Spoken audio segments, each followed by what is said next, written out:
So many business classes teach you that you are not your ideal client. So do not speak to yourself. No, no, no, no, no. I am my ideal client because I found out who I am because of my dog.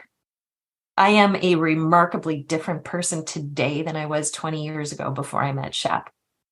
I am more me than I have ever been because of my dogs. Hi, I'm Tori Mystic, and you're listening to the Wear, Wag, Repeat podcast, the only show dedicated to supporting women in all areas of the pet industry. In this episode, I am sharing a conversation with Angela Schneider, the remarkable woman behind Big White Dog Photography and One Last Network. Angela's life, shaped by the companionship of her beloved dogs, Shep and Bella, led her to establish businesses that empower women to find their unique place in the world with their pets by their side. After experiencing personal loss, Angela embarked on a new mission, becoming a certified grief coach and pet loss grief companion, stepping up to fill a gap she noticed in the pet industry. We delve into a truly heartfelt discussion exploring how Angela has discovered profound meaning in her own experience of loss. We discuss the power of storytelling in her work as a pet photographer and grief educator, and the healing potential of professional pet portraits. Angela generously shares personal, often vulnerable, stories that have shaped her life and career.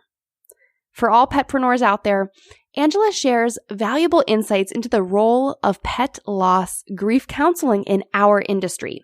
She shares why joining One Last Network and embracing grief training could revolutionize your service, giving you the tools to support your clients in their toughest times and ultimately reach more people. This is a conversation that is full of wisdom, passion, and a deep love for pets and their profound impact on our lives. I hope you enjoy it. Angela Schneider is the driving force behind Big White Dog Photography and One Last Network. Both of these ventures grew from the deep bond with her dogs, Shep and Bella. Angela's journey in life has been radically shaped by Shep's companionship and later, Bella's grounded approach to life. These canine companions inspired her to launch Big White Dog Photography, an initiative that aims to empower women to find their place in the world through their dogs. When Angela's mother passed away in 2022, that sparked a new journey, the creation of One Last Network. Seeing that many pet photographers struggled with dealing with end-of-life situations with their clients, Angela became a certified grief coach and pet loss grief companion. She then created a unique training program to support pet photographers dealing with anticipatory and post-loss grief. Leveraging her journalism and marketing background, Angela also teaches members of One Last Network how to grow their online presence. Her mission is to empower pet photographers on their own paths while giving them the tools to support their clients during tough times. Hi, Angela. Hi. You look so uncomfortable of me reading your bio out. I got all misty. The room got dusty, and I'm like, what? Who is she talking about? That person sounds really cool. Well, you're doing amazing things, and I'm so excited to have you on the show. And I already told you this, but just so that everyone knows, you came so highly recommended by many, many people to have you on my podcast. So I'm really excited to hear more about the work that you're doing. Well, I will preface the conversation by saying I can be a bit of a jackass. It's genetic. My dad was the class clown. And so I don't take a whole lot of things too seriously. But I think that's the key, right? Because talking about loss and grief and these heavy topics, we need to bring some levity to get through it. Yep. Yes. Exactly. So before we talk about One Last Network and the work that you're doing there, maybe we should talk a little bit about Big White Dog photography and kind of how this evolved. So, how did you get started working with pets? Oh, wow. It's a big question. Shep came into my life in 2004 when I was still in journalism as a sports writer. And I got laid off in 2006 and shifted over to marketing and communications for survival in Calgary, Alberta. And it just wasn't feeding my creative soul. I had a bit of a breakdown, and my therapist told me to go find something to do with that creative soul. And I had started hiking in the mountains because I had the Rocky Mountains and the foothills just like there. And Shep was by my side for all of it. And I was standing on a hill. And I said, I am in the most beautiful place in the world with the most beautiful dog in the world. Now I don't have a camera in my hand. And I had given up all of my camera gear when I had moved to Calgary, because in small town newspaper journalism, you do all the things. But when I had moved to Calgary, I didn't have to do all the things because we had a 15 member team of photographers. So I didn't have to take my pictures for my stories. So I gave up all of my gear, and it was film gear anyway. Digital had come on. So I saved up, and for Christmas that year, I got myself my first Nikon DSLR, and I've been Nikon since I was born. Nikon for life. Nikon for life. Yeah, and I just started taking photos of the mountains and dead trees and the wildflowers, and for whatever reason, Shep always ended up being in my lens. And then I met a boy, and I moved to British Columbia for A, work, and B, to get a little bit closer to where he lived. And then the very worst day of my life happened. He died. Shep died on August 20th, 2014. It still wrecks me. Yeah. And all I had in the days after were the pictures of him. Yeah. But what really sucked was that all I had of us together was stupid selfies. And I put the word out to my friends, if you have any photos of me and Shep together, because when I lived in Calgary, I hung out with other photographers, started coming in like a flood. I never shared it with you because I didn't think it was very good. And I'm like, it's brilliant. It's beautiful. It's us together. There's one of us just laying together. His legs are wrapped around me. And that's who we were. He was my guardian. He was my protector. I would get off work at 1:00 in the morning when I was at the Calgary Sun and take him for a walk in my neighborhood at 1:00 in the morning in Calgary. Nobody was messing with me because I had a 110-pound dog that had a really big bark. And then this other magical creature came into my life just 9 days later. And her name is Bella. And she's the beautiful white girl you see behind me. And same breed. I am attached to the Maremma sheepdog at my very soul.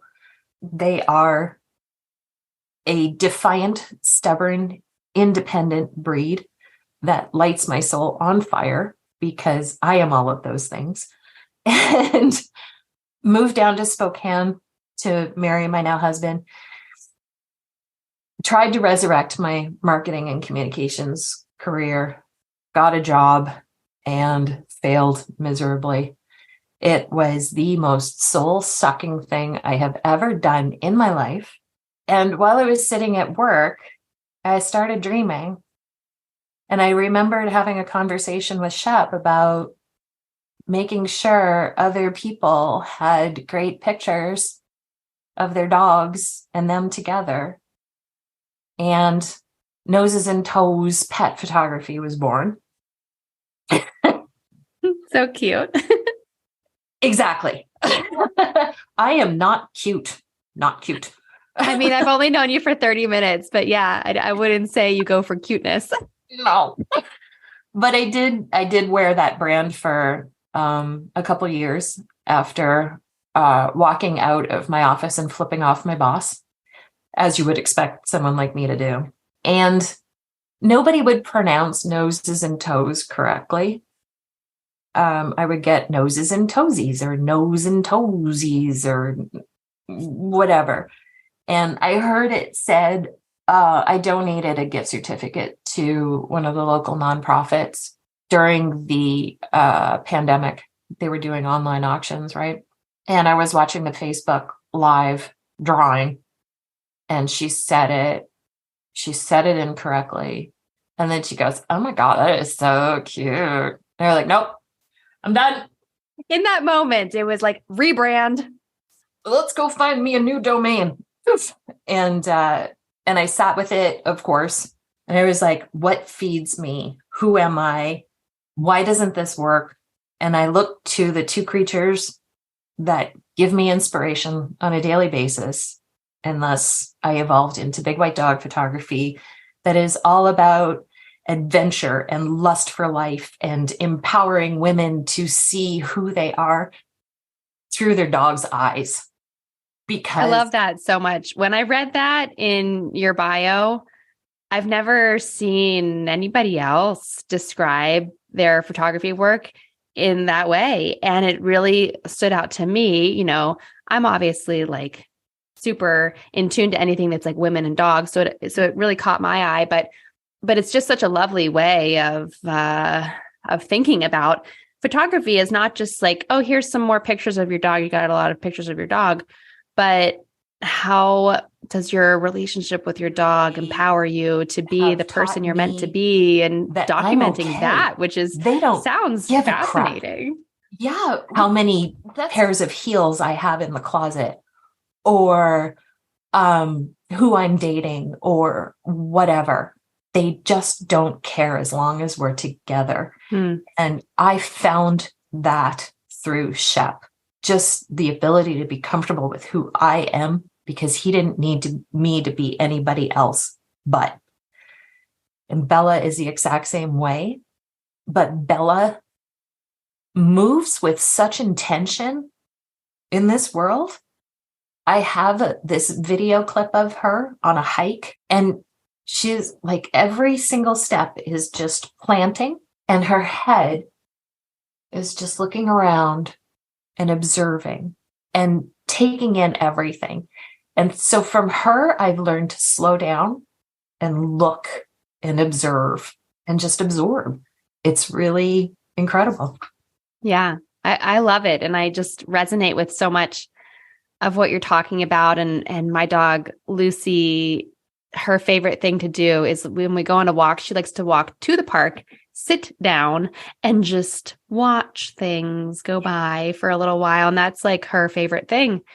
And we did that a little bit just last night. We went to a place that we don't usually go to, and it was just like the sun was setting, and we just sat there in quiet reflection, and it was just so peaceful and so nice, and not worrying about, are they behaving? Are they sitting? Are they doing this? Are they doing that? What am I doing? You know, and it was just like, we didn't have a care in the world for that, 20 minutes that we sat there. Gosh, I see people on walks all the time yanking at their dog and pulling at their dog. And I'm like, whose walk is it? Is it your walk, or is it your dog's walk? And let your dog enjoy the day. And, right. And to sit with your dog like you did with Lucy, and to realize that living life in the moment can be about quiet and peace and calm. You don't have to be doing something all the time. Yeah. Well, so you just mentioned a little key word there, which was like, or maybe you didn't, but we were tippy-toeing close to it, which is anticipatory grief. Yeah. And this like dread that kind of sets in. And so with One Last Network, you've created a membership, resources, educational tools, all kind of stuff to not only help pet parents, but to help the pet photographers with this grief. So I'm so interested to learn more about this. Tell us all about One Last Network. Okay. I started tracking in 2018 how many clients were coming to me because their dogs were old, sick, and dying. And I realized that it was 1/3 of them. And that's a pretty significant chunk of my revenue base. And having been through the experience myself, and obviously not having fully recovered from it, because I will break down the second I start talking about Shep, I wanted to learn more. And so I picked up a couple of books and I learned the term anticipatory grief. What the hell is it? I had lost my dad when I was 25 and never learned how to grieve, because we don't learn how to grieve. Nobody teaches us how to. I can see your dog staring out the window. So the UPS truck drove by. I could hear it. And so did he. That's right. He has to protect us. Oh, I love it. Yeah. Look at that. That's fantastic. Sorry to distract you, but I just, there we go, Bert. Relax. Nope. Remember, dog is life. Coffee is blood. Dog is life. And then this little thing popped up. This gal on the East Coast went viral for doing end of life sessions for free and started to amass a following of people with cameras who wanted to do it as well. And my friends on the East Coast, Pittsburgh, Boston, a few other places, started getting inquiries from people with sick and dying dogs, but then expected my friends to do the job for free. We can't. Clients don't care how the sausage gets stuffed, but we do, in that we have camera maintenance, insurance, permits, business licenses. You know all the things that goes into running a business. And that stuff costs money. And we have to pay for that stuff somehow and try to make a little money off of what we're doing, right? We all want to have profitable businesses. The trouble was that when my friends would relay the information about their pricing to these potential clients, they would get really rude and demanding service for free because this other service was happening. Mm-hmm. So we came together and had a chat about ways that we could pump up our websites to make sure people knew before they came to the inquiry that this is not free. And this is why it isn't free. It's not giving, the sausage stuff. But right. Not showing them your spreadsheet, but saying exactly experience, what you're doing. Here's why it's not, here's why it costs as much, but here's why it has this much value. Right. Here's why professional pet photography is a difference maker. We understand how the animals behave. We take care in moving an injured or ill pet. We take great care in the locations that we choose. We understand the lighting, how our cameras work, etc. And we all went away from that meeting feeling really good and pumping up our websites. And then my mom died. January 28th, 2022. And I had to go back to Nova Scotia from Spokane, Washington for the funeral and whatnot. And I came home from that. It completely shut down. And it took me a while to get back up and running. But then one day I went for a hike with Bella. And the whole approach to the peak, I was like, my brain was just going a mile a minute. And I was like, there's something else. There's something else here. What is it? And I came up with the idea for the podcast. I had approached another pet photography related podcast to possibly do interviews with pet photographers about their why, what matters to them, and got shut down. And I was like, well, you started your photography business because you didn't want to work for the man anymore. You wanted to work for yourself and build your own empire. Why would you have gone to somebody else and offered your services for free when you can do it yourself? So the idea of the podcast was born. And I thought, but how does that help the photography business? And then I was like, okay, well, I can use what I know about content creation. I've been building websites, doing SEO since 2008. I used to manage social media for corporations and colleges and what have you. So I know that stuff too. Yeah. So how can I help pet photographers? And I thought that's what it would be about. Then I had a coaching call with Heather Lottinen, whom you likely know. And if you've ever been on a Zoom call with Heather, she leans right in and lowers her voice a couple of octaves. And she goes, Angela, why don't you go become a grief coach? I sat back in my chair and I went, what? She said, go become a grief coach, learn everything you need to know about grief, and then teach people about it. I went, oh. Yeah, mind blown. That's the thing right there. So what One Last Network might never be without Heather Lottinen. So thank you, Heather, if you happen to be listening.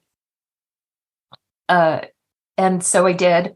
I started out with grief coaching through Kathy Cheshire. Then I became a pet loss grief companion through Two Hearts Pet Loss Center and Colleen Ellis. And then I enrolled in the grief educator certificate course through David Kessler, who is a renowned grief expert.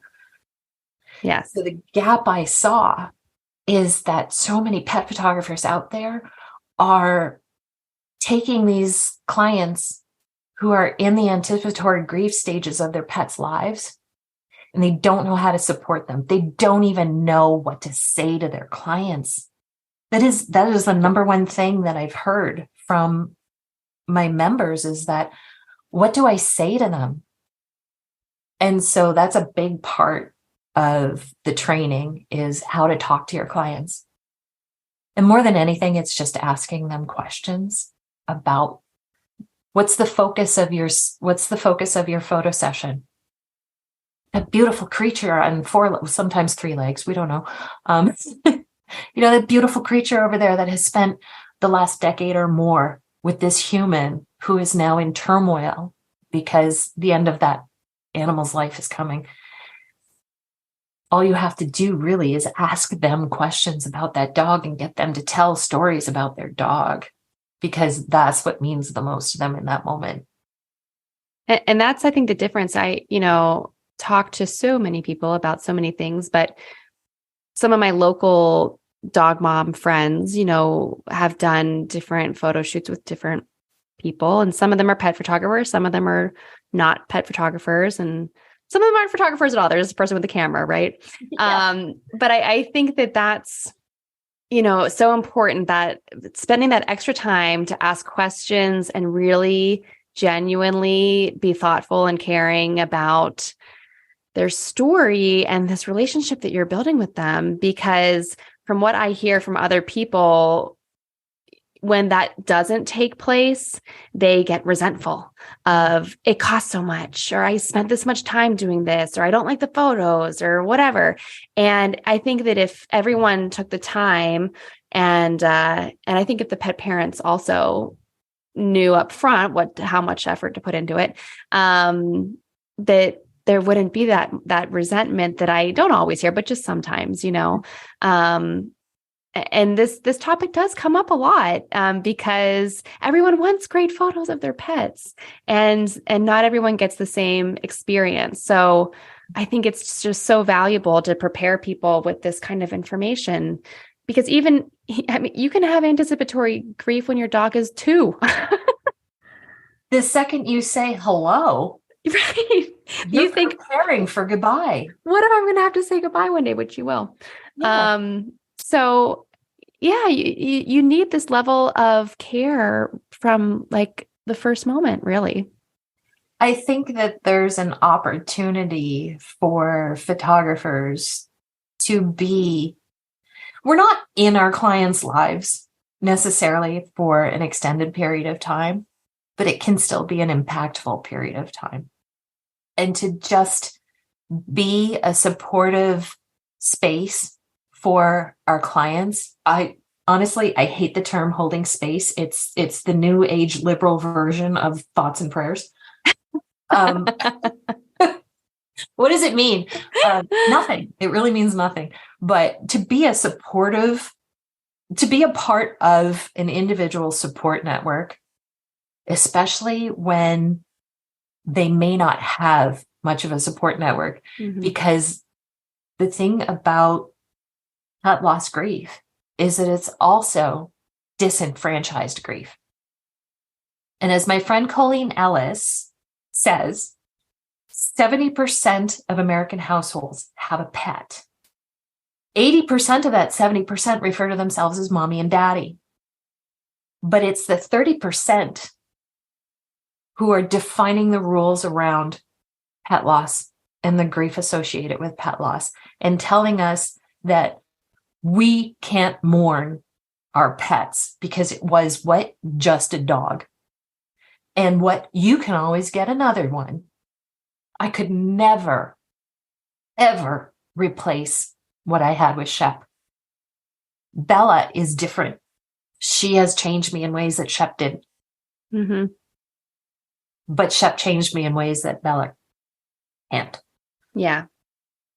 And you would never say that. You would never say, you can always get another husband. You can always have another kid. Oh. Can you imagine? And by the way, people do say that to parents. You can always get pregnant again. Oh my goodness. Because we're not taught how to handle grief. And we just say the first stupid thing that comes to our brain, right? It's called bright siding. We want people to feel better, but yes, it is like that when your pet passes and someone says, well, you gave them a great life. And I just remember when my last dog who passed, Lola, which was maybe 6 years ago, I just wanted someone to say, this fucking sucks. Right? I don't care that I gave her a great life. It just fucking sucks. I might have given her a great life, but she's not here in my life now.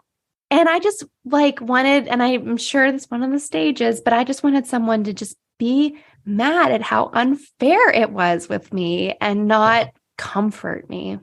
Boy, if you need that again, give me a call. I will tell you how much it fucking sucks.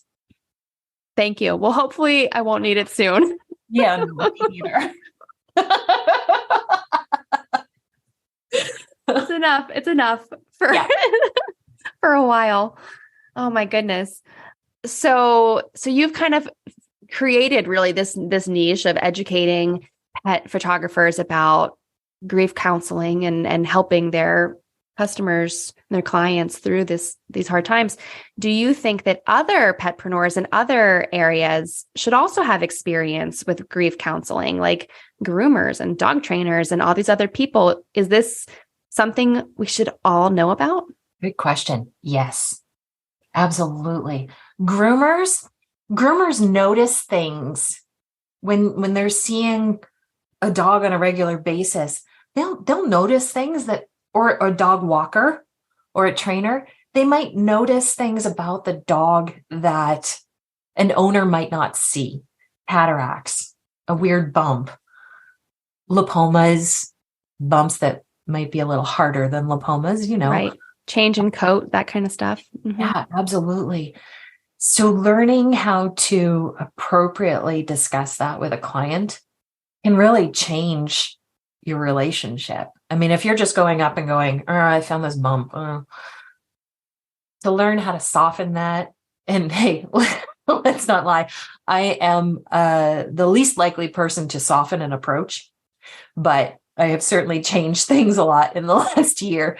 But certainly we have a different relationship, or groomers, trainers, and dog sitters. They have a different relationship with the animal than the client might. And to see, for them to understand grief too, will help them deal with the loss of their client. That has been really key in the training that I've done, because I've had pet photographers in the last year lose their animals. And they've come to me and they've said, if I didn't have your grief training, this would have been a lot worse. Or the grief training helped me deal with this. So to understand just the basics of grief, the emotions of what people are going through, can not only help you be a better support to your client, but to help you when your time is coming, because it's coming. Mm-hmm. This is the second we get a dog, the second we go to a breeder or a shelter, the time is coming. And we don't learn grief in school like math. I didn't learn math in school because no numbers, which makes me a terrible business owner. We don't learn about that stuff. And a lot of times our parents don't teach it to us either. It's important to have those discussions for us to be aware and to understand and to prepare. And we prepare for our human losses by writing wills, but we don't do that for our dogs. And that's another thing that I've learned, is that in planning for the end, it can help the recovery from the end. Yes. So, yeah. Having a plan for anything makes us less stressed and calmer. And exactly. it's not really morbid. It's not like you're planning your dog's death, but having a plan, when it comes down to it, you can make sure that what's important to you happens. Having that plan in place can make that go. Oh my God. Thinking of that in advance, instead of you go to the vet because your dog can't lift their head up. This is just what happened to Lola when she passed, but rush to the vet because they can't move and you've figured out this is the day. And then you get told what's going to happen, which you've never been told these instructions ever before. And then you have to decide what to do with the remains in that moment. It's the worst day of your life. And if you could just have a plan in advance, oh my God, and not have to even make those decisions that day, how amazing. And plan for someone to help you with it. Because even though you have a plan in place, it doesn't mean that you're going to be in the right mindset to execute that plan. Yeah. But hearing the choices and having to make a decision when you're dealing with those emotions, that's just awful. Yeah. And to bring it all back, the day that Shep died, I don't recall the clinic giving me the service for free or on a discount. I don't recall the crematorium giving us a discount or a free service. I don't recall the funeral home in Nova Scotia giving us a discount or a free service when my mother died. So I tell pet photographers to structure their business the way they need to structure their business to be profitable, but to understand that what we do is a valuable service, and to produce quality work time and time again and creating these everlasting memories for our clients is important. And it doesn't necessarily have to be discounted or free. And I will caveat that in saying, sometimes I do waive my session fee, but that's only when it's like the client is lifting the dog up the next day or the day after, and there just isn't time to get those things taken care of. At the end of it, there's no discount because there's still the products that need to be selected and ordered and what have you. We need to understand that what we're doing carries value and meaning that will help our clients find value and meaning in their pets' lives that will help them find comfort and meaning in their own lives in the days as they move forward. Mm-hmm. That's lovely. Mm. I wrote down a blurb or a quote you had on your website, which said, "End of life pet photography is a critical service that we provide to pet owners." And I think when you think of it that way, it's a no-brainer. Mm-hmm. Mm-hmm. So speaking of your website, I do have to wrap up this episode. So, Angela, where can people go to learn more about Big White Dog Photography and also One Last Network? Big White Dog Photography is bigwhitedogphotography.com. We're on Facebook and Instagram. Our handles are Big White Dog Photography. And I say we because Bella is my teammate. Where I go, she goes. One Last Network, there's the podcast, which is on onelastnetwork.com, Spotify, Apple, all the things. And the back end of that for pet photographers and the grief training. There's 2 levels. There's platinum membership, which is $300 a year. And the photographers get the grief training and access to my content creation brain. We do monthly webinars on blogging and the websites and SEO and social media. And there's the silver membership where you just get access to the monthly webinars. There's a supportive community, not a Facebook group. Any member, no matter platinum or silver is $100 a year, gets to submit a listing to the directory so that anyone looking for end-of-life pet photography of quality standard can go onto this website, do a search for your area, and as we grow, hopefully you'll be able to find someone in your area. Well, Angela, it's been such a pleasure talking to you. Thank you so much for all of your time and for sharing your story so authentically and, bearing your cry. Yes, well, I cried as well. And I'm sure some of our listeners cried. So thanks for hanging in there, everybody. It's a deep subject, that's for sure. Yeah. Some of the best conversations happen after the episode. Send me a note on Instagram at WearWagRepeat, or find even more women petpreneurs to connect with in our private Facebook group called Wear, Wag, Repeat Labs. If you want to dig into more episodes, resources to grow your business, or find a link to something we discussed, it is all right there for you at wearwagrepeat.com. I'll see you back here next Wednesday for a fresh conversation.